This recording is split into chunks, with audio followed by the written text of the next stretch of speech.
Well, hello there, imagination connoisseurs. Welcome to another Road Trippin' with R&B podcast. I'm your host, Mike Bodden, and you're listening to our podcast for Tuesday, June 7th, 2022.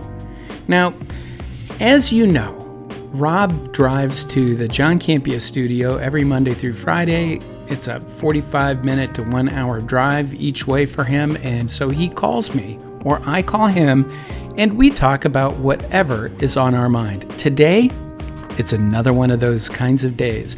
But this time, instead of talking as much as we have been recently about the Obi-Wan Kenobi series, about the state of Star Trek Strange New Worlds or other Star Trek content that's out there, what we're going to be talking about is really something that's been on Rob's mind and my mind for quite a while now. And that is, how do we encourage people to raise the standard of what is expected from them when they go into this business or, quite frankly, any creative endeavor?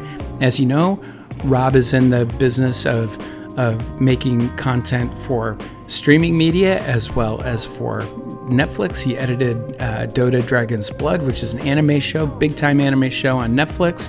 He's edited movies like Tango Shalom. He's directed films like Free Enterprise.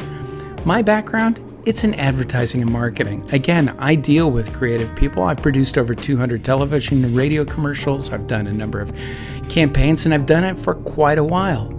But there are certain obstacles that we see in the field that people need to overcome in order to be successful in either of those endeavors, really any creative endeavor. And that's what we're going to talk about today. You're going to get a little insight into where Rob has, what Rob's experiences have been, what my experiences have been. Hopefully it's not too boring and too self-ladatory, but we're telling these stories in order to kind of help set the stage and give people a frame of reference for how hard it is to break into a creative profession, and what, if you're interested in doing it, what you should expect of yourself if you hope to be successful. But as you know, it all starts with a phone call, and that sounds like this. Well, good morning, Mr. Bodden. It is me, Robert Meyer Burnett, driving my way westward on the 10 freeway to the 15 to go to our studio. It sounds so much like an episode of The Californians on SNL. Taking the 10 to the 15 to the... Well, it used to be, Mike, I used to have to go on to the 210, to the 57, to the 71, to the 91. Now I only have to go on the 10 and the 15. Then you cut through a Ralph's parking lot and go to the... Yeah, okay. That's just great. No, well, remember, 10 and 2, safety first, my friend, but let's talk... Let's have a road trip. Let's talk about the crazy things that we talk about, because we usually start on entertainment subjects and then ramble our way into God knows where. So, but that's what's so much fun about these. I've got a subject. Okay, all right. Well, let's hear it. What do you want to talk about today? I've got a subject that I think is relevant to, I don't know how many people it's relevant to. It's relevant to young people, Mike. Ooh, good. So there's a guy I know that I met via social media. Through like the Schmodown. He was a fan of the Schmodown when I was on the movie trivia Schmodown. Mm-hmm. And good kid, lives across the country, and he's kind of going through a rough time, I think, and he contacts me, and we were talking about, he's like, I'm going to drop everything and move to California. I'm going to pursue my dreams. And he was asking me for work or this kind of thing, and I stopped him. And right. I don't like to be somebody that, because I certainly pursued my dreams, but I don't want to be somebody that, I don't want to be a Debbie Downer and say you shouldn't do that. But, and of course he was saying, I am a hard worker, I bring a lot to the party, and I won't let you down. And I said to him, I go, that's what everybody says. and I'm like, listen, man, if you want to pick up everything and move to California and pursue your dreams, that isn't enough. Right. Like with everything, you have to have a plan. And really, in this day and age, it's easier to make a plan than ever before. If you're coming to California and you want to work your way into the entertainment business, you can use that newfangled contraption called the interweb. And you can find people, and you can reach out to people, and you got to do the work.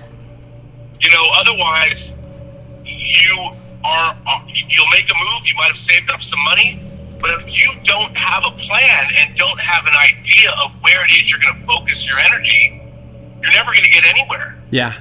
And I hear that a lot now. I mean, I feel that there's a lot of people, especially in the YouTube space, where a lot of us have just conjured up a career. Right.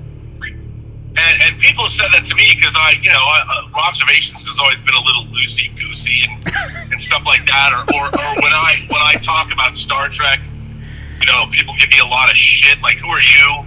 Right. But in both of the spaces that I work in, whether I'm talking about Star Trek Online or whether Star Trek on the internet, not just the game Star Trek Online. Right.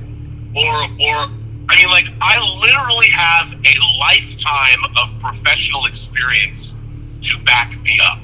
Mm-hmm. Beginning when I started working in home video, this is way pre-Blockbuster. I started working in home video in 1980. Right. When I was 13. There were no video stores. There were there's a few mom and pop video stores, but that was about it. The home video industry was in its embryonic phases and no one knew where it was going to go.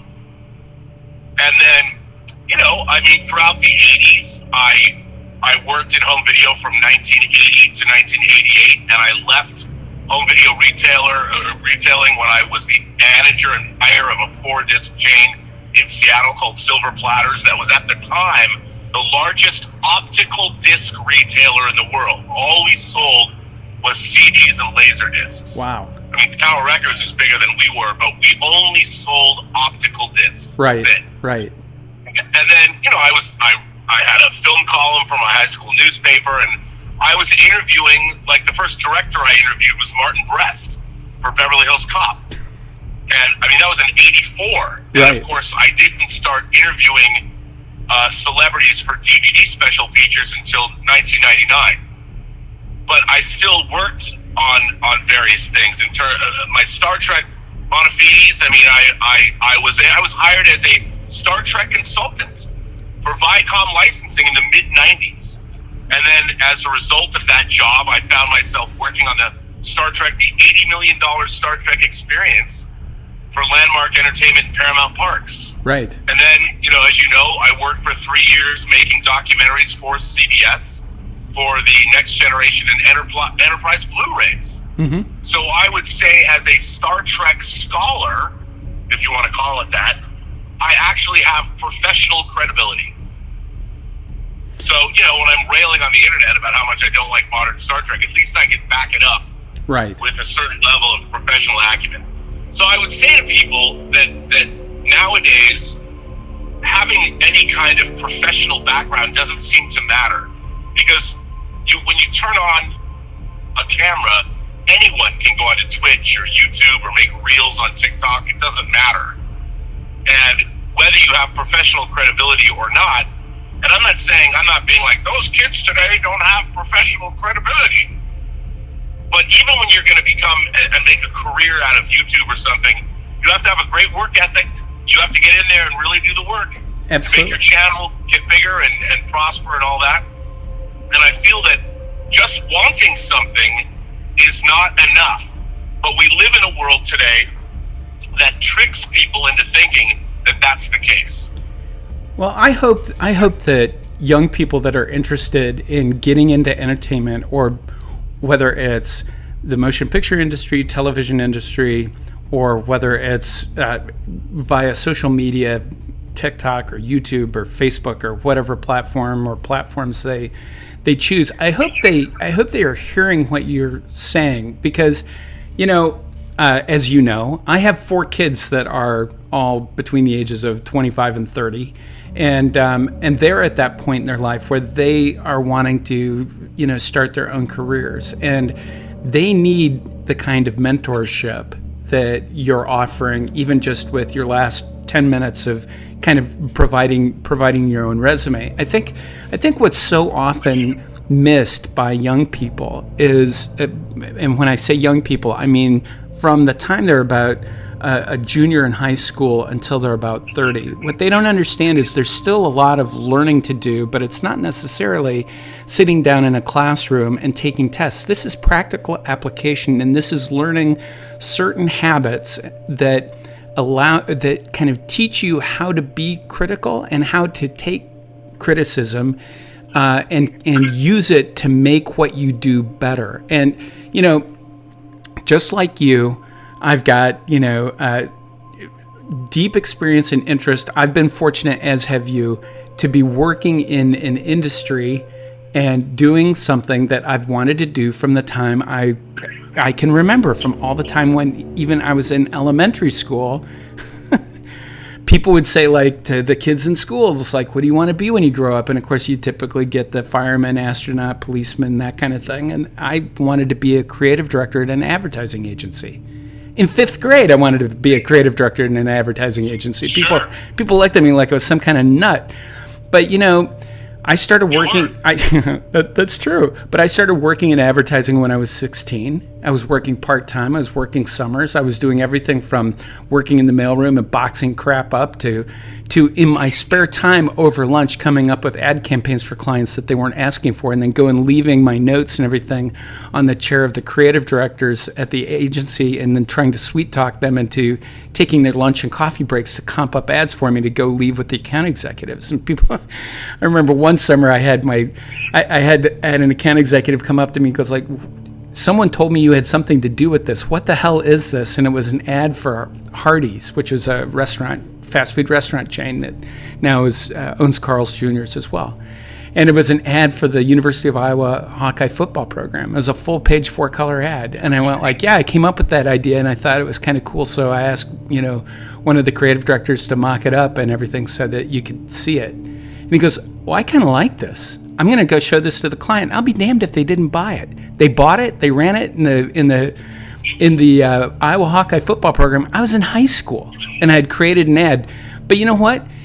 You need to, as a young person, you gotta be willing to work at the grassroots level. You've got to be so into it and so interested in it that you're willing to take some initiative, get to know people, build those relationships, and be bold enough to fail.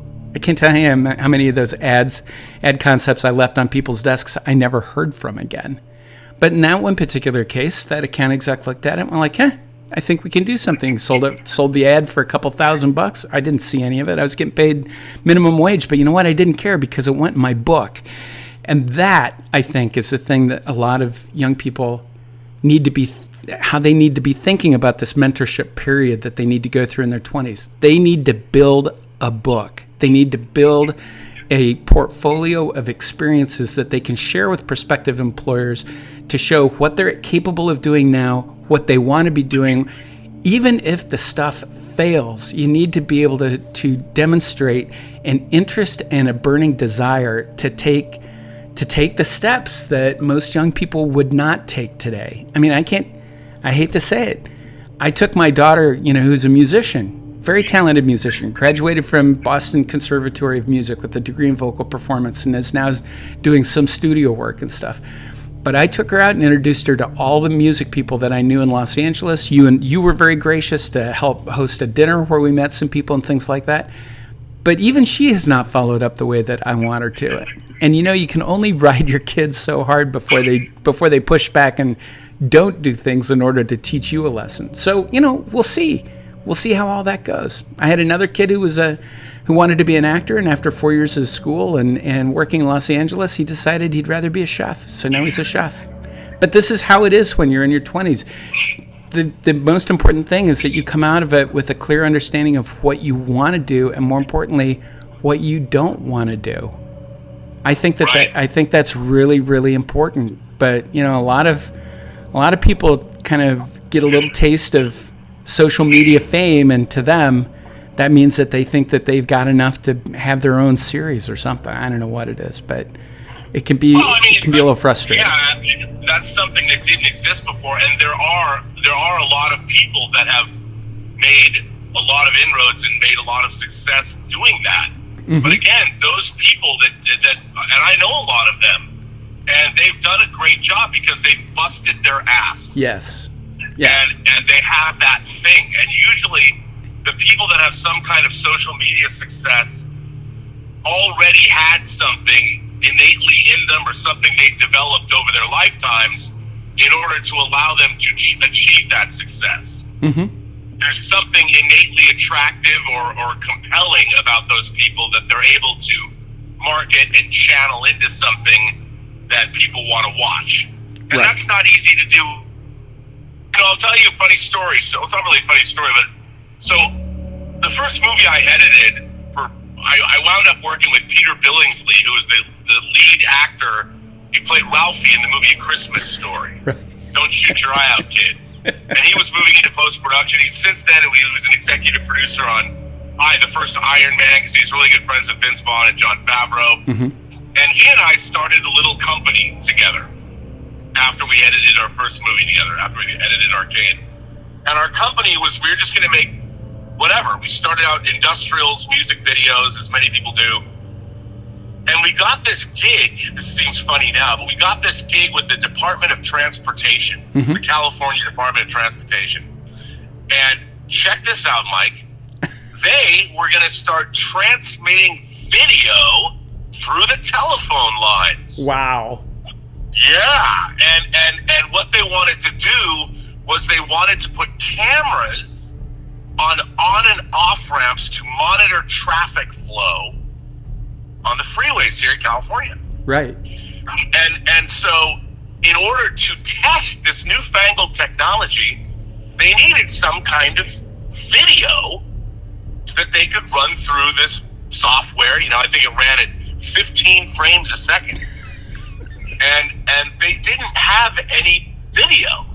I mean, you'd think, well, it wouldn't be that hard to come up with something. So we got hired to go out and make some kind of a video. So Peter and I drove all over LA, in and around from Beverly Hills to downtown, and we just filmed on and off ramps and traffic and everything. We shot like an hour's worth of footage, and then we cut it together to the song, to Fall Count song, Slow Ride. You know, slow ride, take it easy. That's all we did. And we cut together this footage, and it was good footage. You know, right. And we cut it all together, and it was probably like the duration of the song. So it was like a 3.5 minute video. And we take it in there, and we do the presentation, and they went bananas. Because, and I'm convinced they went bananas simply because we put the song on the video, which they right. didn't even anticipate we would do. Right. Because, you know, what are they, these guys are studying the flow of traffic. What do they know about filmmaking? And we're like, they loved it. They hired us. They paid us some good money, and they asked us to do another video. And the next video that had us do was they're like, well, we want to apply this same technology where we can send video through the telephone. So could you guys make a video from the air where you would shoot like license plates and stuff like this? and Peter and I are looking at each other like, oh no, wait, we'll make sure that we're gonna send you into the air, and you just make a video like this. And so we did. They sent us up in like a small plane, and like we redirected it. We said, listen, that looks good.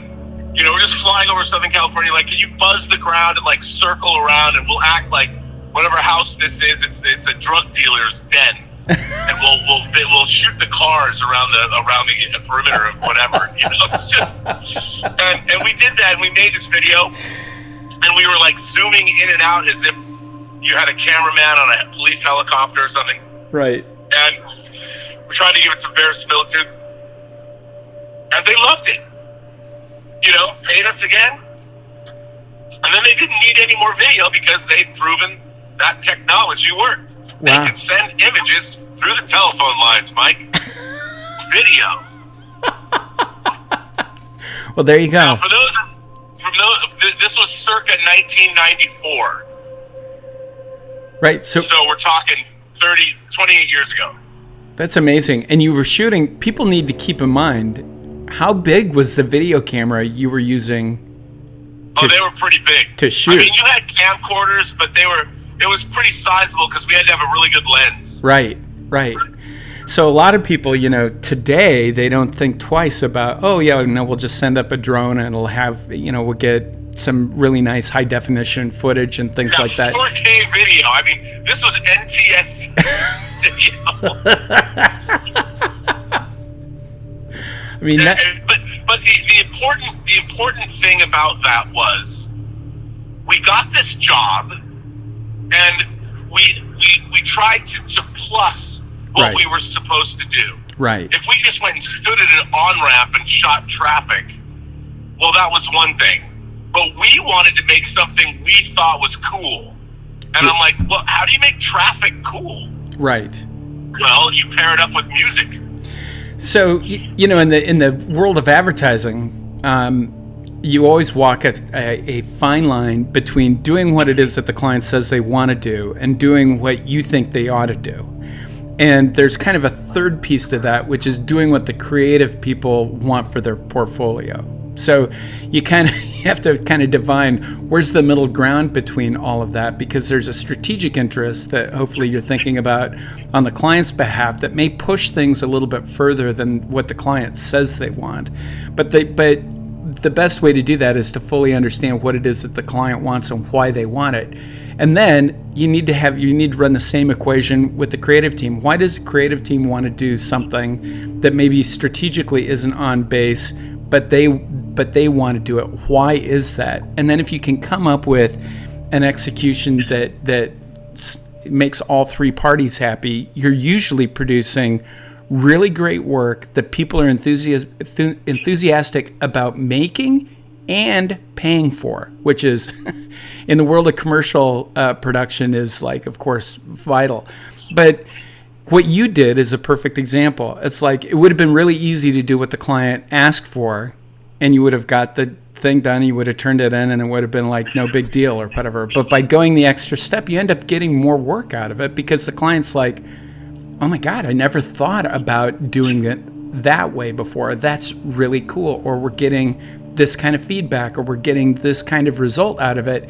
And that plus one manner of thinking is how you create energy and excitement and longevity behind not just a brand, but any kind of idea. And who's really good at this kind of thinking are people who are trained as improv artists. They have a whole exercise where they talk about plussing up or plus one thinking, where they take an idea and rather than trashing part of the idea, what they say is, and we can add this, or and we do this, and they add to it.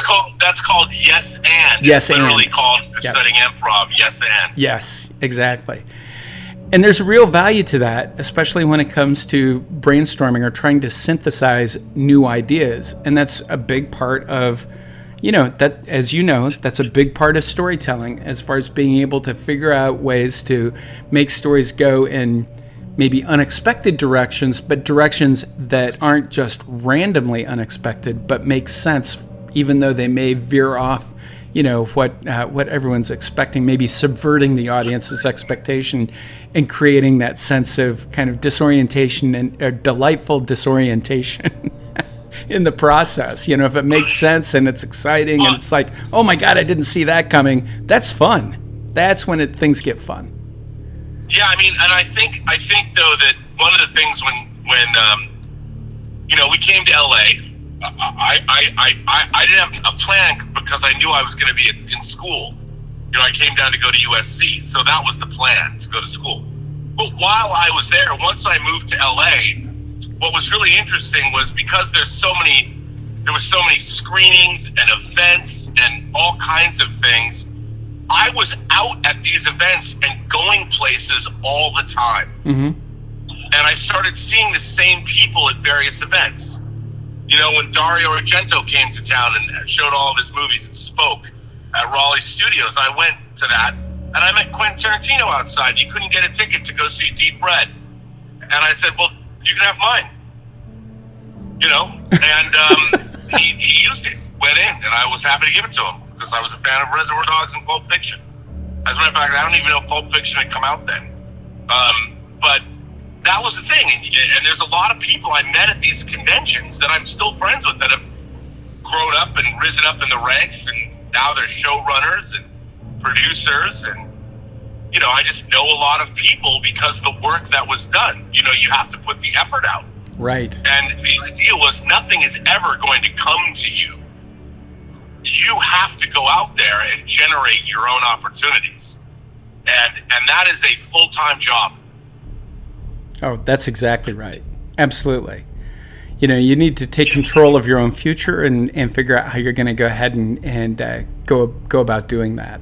So and all of it led in, Peter and I, we also made a short film called The Sacred Fire that was based on a Charles DeLint short story, and I was kind of broke, and I was stuck at home over the holidays here in LA. I couldn't even go home I didn't want my parents to know how broke I was at the time, so I stayed home. I was kind of depressed. I stayed in my apartment between Christmas and New Year's, and I wrote a short script. I wrote this short script, adapted this story. I took it to Peter. I said, hey, man, you should make this short film. And he had some money because he did, and he was okay. So we did, and we went out and shot this short movie on 16 millimeter. Went out and made it. He starred in it. And I don't know how, I must have read, so we finished this movie, and it won a Golden Scroll Award of Merit from the Academy of Science Fiction, Fantasy, and Horror. And I saw some ad from some video company. They were looking for short films. I sent the short film into the Film Threat video guide, and it got reviewed. And maybe somebody contacted me. I don't actually remember how it happened, but I contacted a small video company that was looking for genre shorts. And because Peter Billingsley was in it, he had sort of a name. They actually picked it up for distribution. And they put it out. And I got another friend of mine, Eric Wallace, who's the showrunner on The Flash now for the CW. Right. But back in the mid-90s, he had made a short film called Dark Faith, and I said, send me that, Eric. And I sent them both of the movies in, and they put The Sacred Fire and Dark Faith out on tape, on a tape called Midnight Follies. Very, very rare if you can find it, but it came out. So this little film that was born out of fucking being depressed for the holidays, I wrote this short script, and then we went and made it, and then it came out. It got distributed. The first movie that I made in LA, my first little short film got distribution. That's amazing.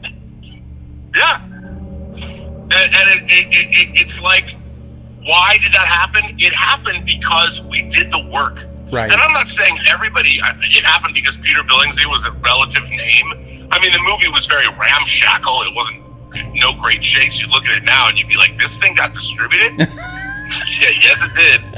But see, it doesn't matter. Like, you can sit there and say, okay, well, the fact is, it did get distributed. Right. And nobody can take it away from you. People have been, did you make any money? No, but you know what they did do was that it guaranteed our second short film that they would distribute that, and we made it. Yeah. But that's another that movie. That's another story. But we did make it.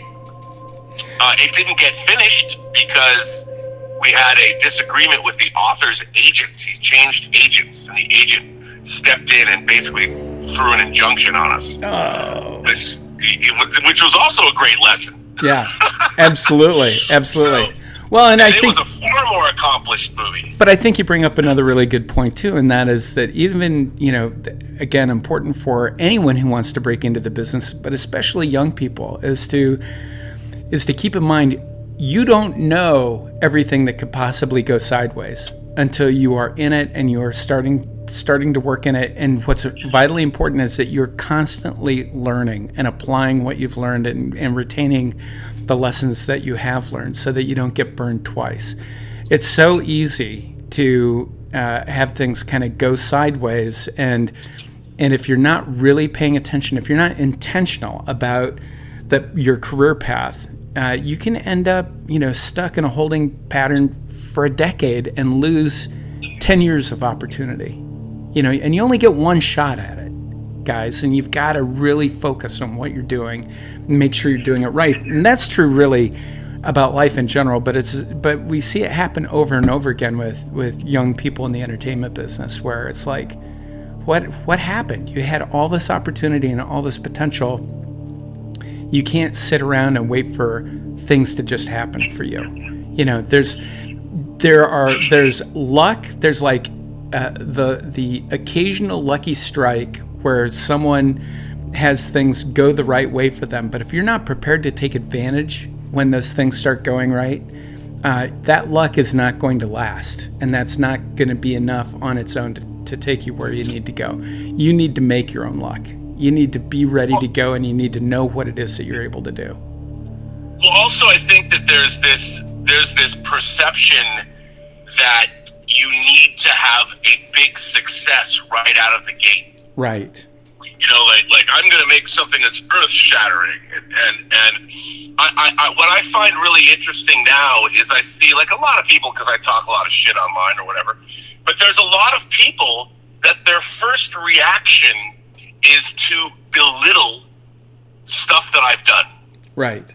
And I find that so fascinating, because what people don't understand is it's impossible to belittle anything you can't make me feel bad by belittling things that I've done, because no one is more aware of what the shortcomings of the things that I've done, where they are, than I am. Right. And so, but I do find that impulse is an interesting one, because when I was growing up, if anyone had done anything at all that was vaguely in the direction that I wanted to go, I would listen to what they had to say. Mm-hmm. Now, there was a lot of times when I'd realize that this person doesn't have much to offer me, but they've done something. And, when I would go to the Seattle Film Festival, when I started going when I was 12 years old, and I would listen to filmmakers speak, some filmmakers made movies that I didn't like at all. Right. But I would listen to them speak and hear about their experiences and how did they get something done, because even though I might have hated their movie, they got their movie made. Yeah. And so clearly they do a lot more than I did. And nowadays, I feel that there's this weird impulse that people don't want to admit that they don't know everything. Everybody acts like their opinion matters as much as every other opinion. And I knew that I didn't know shit. And so I would listen to anybody that would, and I would pick and choose what information they had to give me that was of value. Mm-hmm. And now it's so funny, because I do feel, not just towards me, but towards so many others, there's a fundamental lack of respect, like amongst everybody for everyone. Like nobody, and people would say, well, Rob, my fundamental lack of respect now is for professionals that aren't doing the work they should be doing. Right. As somebody who's worked in the industry now on multiple different levels, I think that the work that's being done in some areas of the business is really lackluster. Mm-hmm. And that's what pisses me off. And I have no problem saying it. Right. And I think people should demand more, because there's so much great work being done as well. And when you can compare and contrast the work that's being done in some places, and then you look over at other places and go, how come you guys aren't doing this kind of work when you have even more money and you've got more ability, and yet you're delivering a subpar product? Right. Why is that happening? And I think a lot of people are starting to feel that way. Hence a lot of the online discourse about our favorite franchises. Yeah, I would agree with that. I think that, it's important as an audience member to have high standards. They need to be reasonable standards, of course, but you shouldn't just accept things. You just shouldn't accept everything that's served up to you just because it's been served up to you.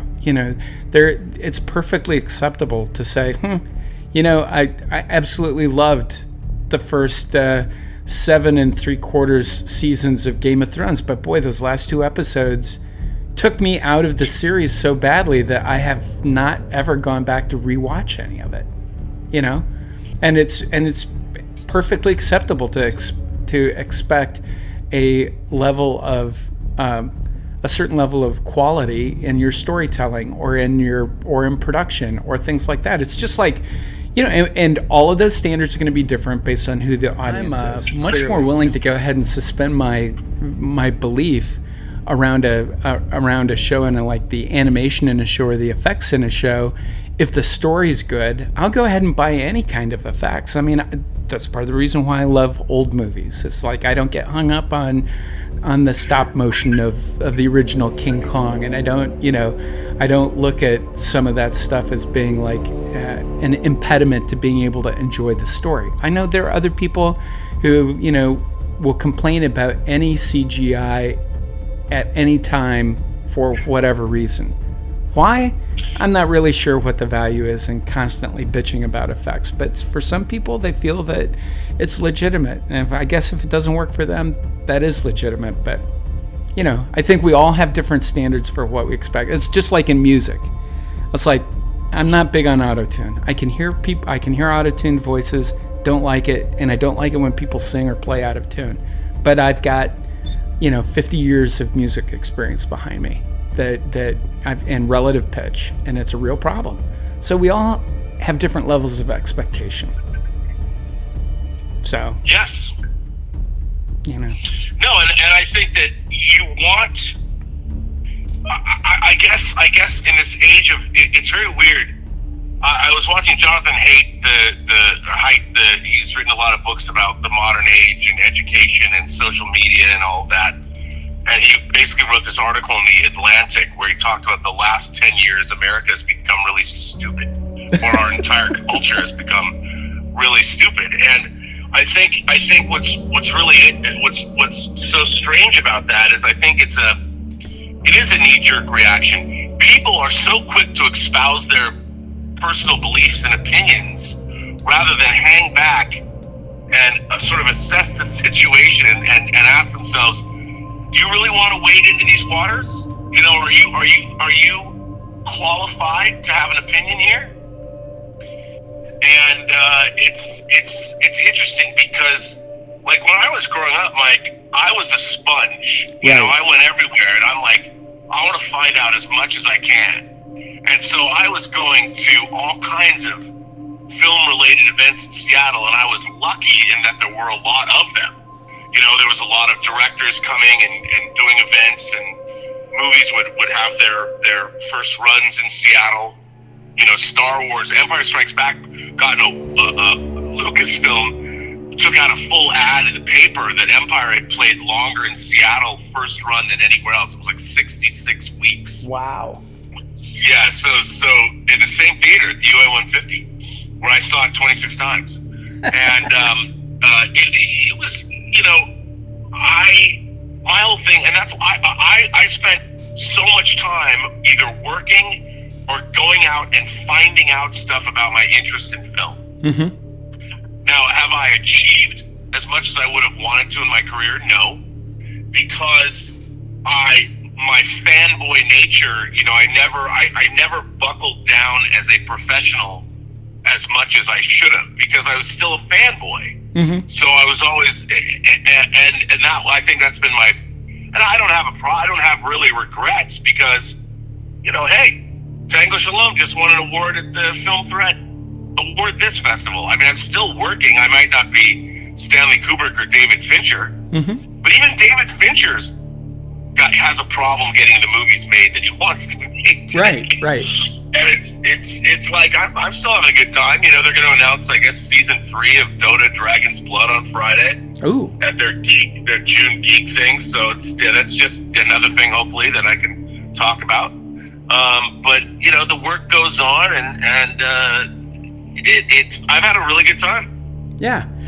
Well, and I think it's important for people to understand it. You need to aspire to greatness, but also hold in the back of your mind that you may not be able to accomplish everything that you hope to, but you need to try.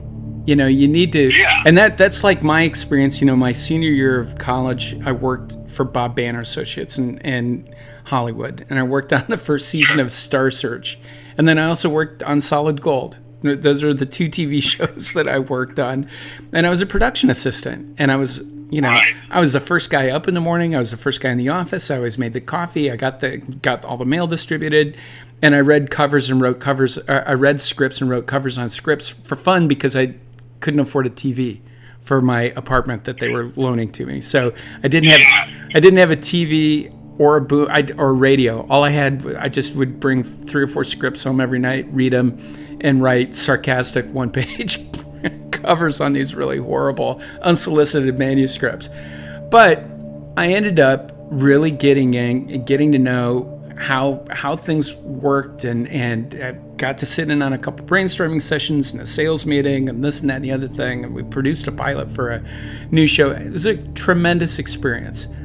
But at the end of it, totally. But at the end of it, when I was offered, literally on the last full day I was at work, I was offered an opportunity to work full time and just not even finish school. Just stay. We've got a place for you. I want you to work in development, this, that, and the other thing. And I said, Mr. Banner, I'm 3 hours away from graduating. If I drop out of school now, my dad will kill me. And he said, well, will you come back? And I went I don't think so. I said, this has been a really great experience, but I really want to work in advertising. And what was important for me, was that a good decision or a bad decision? I don't know. There are days when I could shoot myself because a lot of the guys that I worked with as interns have gone on to have really decent careers in Hollywood as writers and producers. I ended up producing over 200 television commercials and jingle packages and award-winning ad campaigns, but no one's ever going to remember any of that, Was it the right thing to do? I don't know. I've had a blast doing what I've been doing, and I've always been secure in knowing I could have if I wanted to, but I made the choice that I didn't want to. Yeah. Well, I mean, for me, when I made Free Enterprise, and when it came out, it was really interesting because I've been working for 10 years. My goal was to make a feature film when I was 30. Mm-hmm. That was kind of this nebulous goal I had in my mind. And that was really the one goal that I had set for myself, was to make this movie by the time I was 30. And I did that. Yep. I did. We made Free Enterprise, and it won a bunch of festival awards. I literally traveled around the world. I got to go to the Cannes Film Festival as part of the market. It had its world premiere in Spain. I made it with my childhood idol.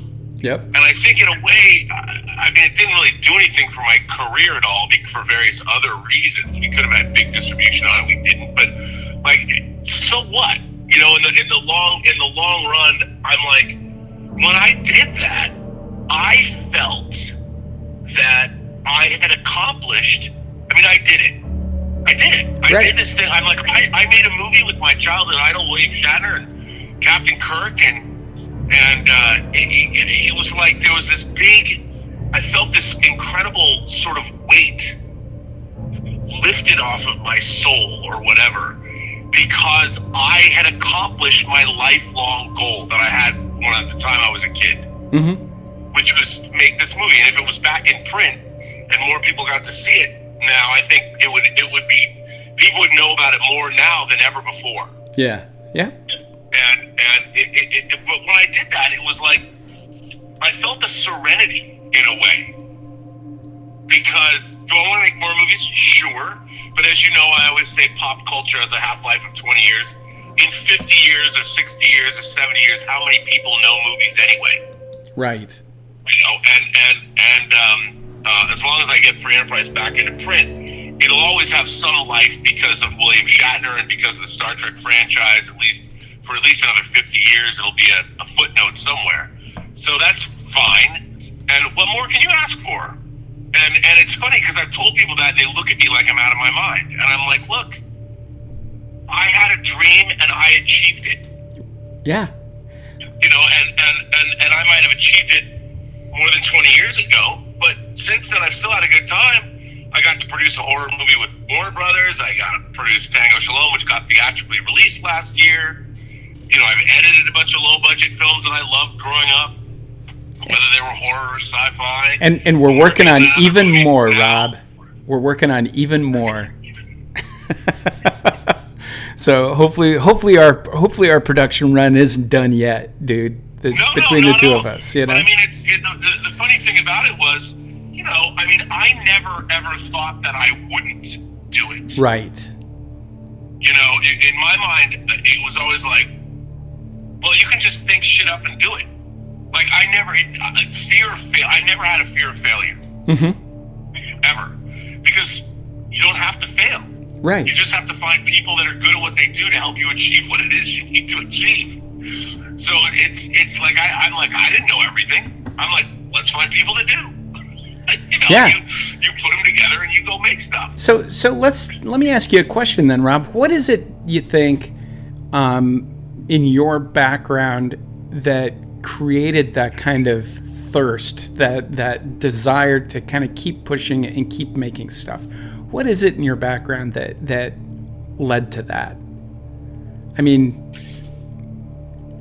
well, I mean, it's a good question. I think, you know what it was? I honestly believe that it was learning the idea that movies were a day job that you could actually get. Right. And you could go make them. And that on one hand, as a kid, movies were magical to me. I'm like, I knew I wanted to get involved. But when I started seeing, like, oh, someone built models for War of the Worlds. You know, War of the Worlds was my first favorite movie when I was 5 years old. And learning, like, wow, there's some dudes that made these spaceship models that were hanging by a fishing line. Right. And that was their job. Suddenly it was all demystified for me. And I'm like, wait a minute. And then when I started reading about how movies were made, basically the finished product is magical. Right. There is an alchemy that takes place with all the great movies. There is some kind of element of spinning straw into gold. There's the Rumpelstiltskin quality, I always say. Mm-hmm.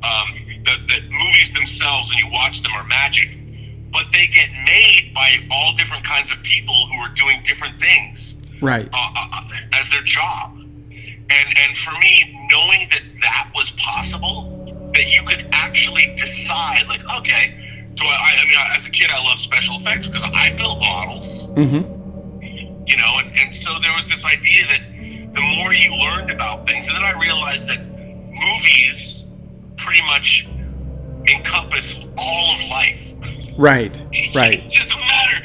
You could be a white collar financier and make movies. You could be a model maker and make model spaceships. You know, you could be an electrician and hang lights. Well, you know, it was all. And so to me, once I understood that people that made movies were workaday people, suddenly movies didn't seem so far away anymore. Like, I never wanted to be an actor, even though when I was younger I acted, and people said, "Oh, you should be in the movies." Yeah. I never wanted to be an actor because I felt like when you're an actor, you're not actually making the movie. Right. You know, right. Even though you're starring it, you're not making it. You're saving it. That was in my own mind. I'm like, but you're just showing up and saying what was written for you to say. Right. Yeah. You know, well, that's I think why you see so many actors decide to go into directing, because they are sensing that, you know, it's interesting. I don't think that regular people kind of look at actors the same way, but once you're actually working in that business, you're dealing with talent, whether it's, you know, my experience on the advertising side, where it's like my interest is not only making sure that this talent looks good, sounds good, and represents the brand or whatever, but they need to be able to hit their marks. They need to be able to deliver these lines. I mean, there's a lot of technical stuff that we put on an actor or an actress, or however you want to define that talent, that is not very glamorous, you know. And I think that a lot of people don't think about that. They don't think about, for example, the performances they see actors or actresses doing on a show like Breaking Bad, where it's so well written that all of the things that those people are saying just seem so natural. And of course, this is what they'd say. But, you know, Vince Gilligan's like a no ad lib kind of guy. Everything that is in an episode of Breaking Bad is written. I mean, having worked in the business, I have learned to marvel at actors. Yeah. Great acting is something that, Mike, I've been studying it now for my whole life, and I've been on all kinds of sets, even as a DVD special features producer. I've been on the sets of, $200 million movies, whether it's Chronicles of Narnia or whether it's Superman or X-Men or Lord of the Rings or whatever, take your pick. And to see actors, I don't know how they do it when you've got 100 people standing around shining lights or putting on makeup, or how do actors, to me again, it's Rumpelstiltskin. Yeah. How do they manage creating that character? There is a magic there that I might understand it a little bit if I was studying it my whole life, but I just watch it now and I marvel. Oh yeah, no, it's truly. I mean, when you're dealing with really good talent, it's just absolutely amazing.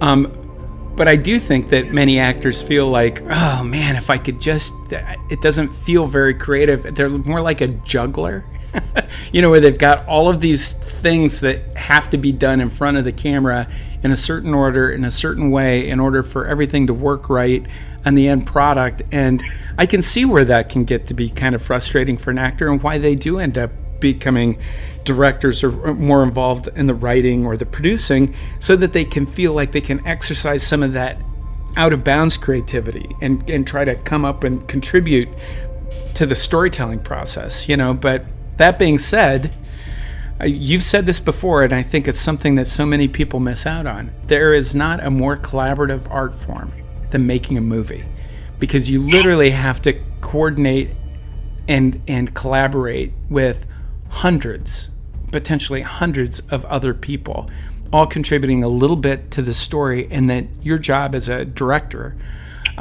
is to keep that story's shape and momentum headed in the right direction. Otherwise, things fall apart, and it shows up on screen. Everyone could be doing a great job, but if you can't figure out a way to keep all the pieces stuck together in the form that they're intended to, the movie falls apart. So it's look, I love the whole gypsy caravan nature of people that work in production. I was lucky the first, right out of film school. The first job I ever had was I was the art department production assistant on Texas Chainsaw Massacre 3. Mm-hmm. And this is the summer of 1989, man. And it's hard to believe that was 33 years ago. And I think about 33 years ago, that job, and people might ask, you just know people. You living in LA, you got to meet people and you hang out with people, and then part of the key of the motion picture industry is that people know they can hang out with you, mm-hmm. and you can do your job. You can't just be competent at your job. If you're right. Good at your job, but you're a complete dick, no one wants to work with you. And the thing about working in the movies, the great secret is it's very social. Oh yeah. If you're hanging out with people all day, and you're hanging out with people all day for long hours, and you need to be fun. You need to be. And I'll tell you something. Now, and this is going to seem strange to say this, there's a lot of veterans in the movie industry that don't like it anymore. Right. Because of the new younger people, that there's an oversensitivity. When you're working long hours, people have sardonic, or they have body All right, next senses one. This of is humor. for Matt Dewson. And normally people would roll with that, but now in our post Me Too era, and people being overly sensitive about criticism and things like that, I hear a lot, especially working on the Designing Hollywood podcast, talking to all these really highly regarded working professionals. They're not having as much fun as they used to, because everybody's watching their P's and Q's. People are scared. Right? Isn't that crazy? Well, it is. I mean, it is crazy, because we're denying human nature. Right. And it's weird. I think that part of what's happened in the last 10 or 15 years is we are denying our natures. people are overly sensitive. They can't take jokes. They can't be self-deprecating. And I don't know why that is. I mean, it's very funny. Just online the other day, somebody criticized me, and I wrote back, actually, you really should listen to everything I say because I am always right. You know, and what's so funny is these people are taken aback and suddenly they get triggered and they start calling me an asshole. And I'm like, well, be that as it may, you might think I'm an asshole. That doesn't change the fact that I'm always right. You know, and it's really funny because then some people will recognize, like, oh, you're trolling the trolls. Yeah. I mean, I love the fact when nowadays people will come and they'll do a drive-by criticism of you on social media, and they won't even allow you. They'll make it so you're blocked from responding to what they're saying. Mm-hmm. So they'll come in, you might criticize Star Wars or Star Trek. Someone will then come after you and criticize you personally. Right. And say something to you, and it's like, wow, I was just criticizing a show. But now you've made it, your identity is so wrapped up in the show that you're taking personally what I was talking about, Obi-Wan Kenobi. You're taking it personally. You're coming after me, criticizing me personally, and then making it so I can't even rebut what you said to me. Right. And I can imagine if that same scenario played out on, say, a movie set, and I were to turn around and say to that person, you know, you should listen to me because I'm always right. That person would get upset and then go tell my superior that I made them feel uncomfortable. Yeah. And I'm like, that's the world that we're in now, man. And but it's because people haven't done the work. Right. They haven't seen how difficult. If you've spent hours and hours and hours, weeks, months, years with your nose to the grindstone, you develop a sense of humor. Right. About yourself and about the work that you're doing. Well, and human nature. And you know you can't really take it so seriously. Taking everything too seriously just leads to anxiety and depression. It's interesting. I was reading an article about how humans are wired for negativity, and that we have to intentionally work on making sure that we are setting ourselves up to experience joy and more optimistic possibilities and outcomes, because that actually has an effect on not just your quality of life, but your longevity of life. The human brain is set up to identify potential dangers. It's evolved, over the eons to look for signs of trouble in order for us to avoid, running into the pack of hyenas and getting served up for lunch, okay?